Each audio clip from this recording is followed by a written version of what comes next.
così non rifacciano, come mai Zaia secondo lei non fa campagna elettorale? Questa è una bellissima domanda. Mi piacerebbe tantissimo che lui rispondesse senza filtri, nel senso che sicuramente la Lega ha fatto un'operazione molto particolare qui in Veneto.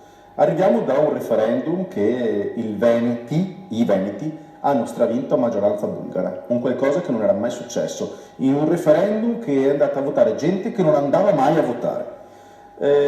Teoricamente quel referendum poteva portare un abbrivio alla Lega molto forte.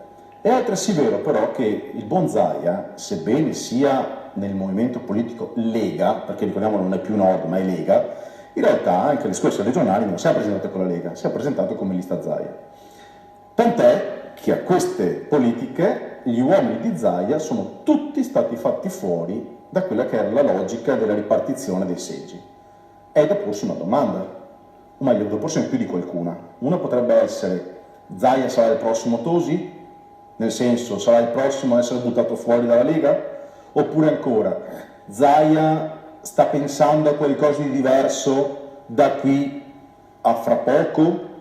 Scismi nella Lega ce ne sono già stati, ce ne sono stati alcuni riusciti, altri non riusciti, altri ritornati indietro. Mi ricordo quello di Maroni nel 96, se non ricordo male, no, era dopo, dove sembrava che una grande frangia dovesse uscire, ma ne sono uscite parecchie di frange. La Liga Veneta io credo sia una cosa ben diversa dalla Lega. Mi auspico e spero che questo non sia soltanto un'idea ma sia concretezza, nel senso che mi auguro che abbia veramente voglia di fare qualcosa di diverso dopo. È altresì vero che c'è in ballo il discorso del referendum per l'autonomia.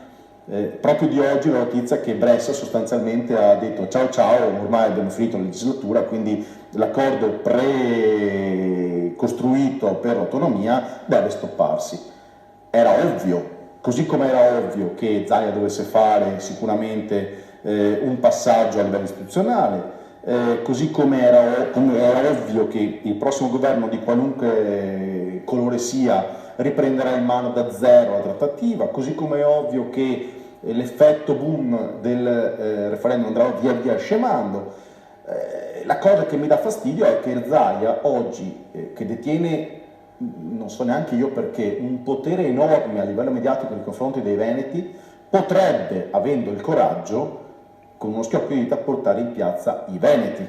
Potrebbe farlo, acquisendo maggiore e ulteriore forza nei confronti del territorio.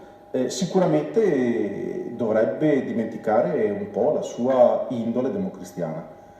Uomo che ha capacità mediatiche, molto, però forse gli manca un briciolo di coraggio. Io mi auguro che il coraggio lo trovi, perché già soltanto l'autonomia potrebbe essere, per il Veneto parlo, un grande risultato. Non è quello che io mi auspico, perché io voglio un gradino successivo, ma ritengo che l'autonomia sia un passaggio per poter arrivare eventualmente alle rivendicazioni che noi abbiamo, cioè l'indipendenza.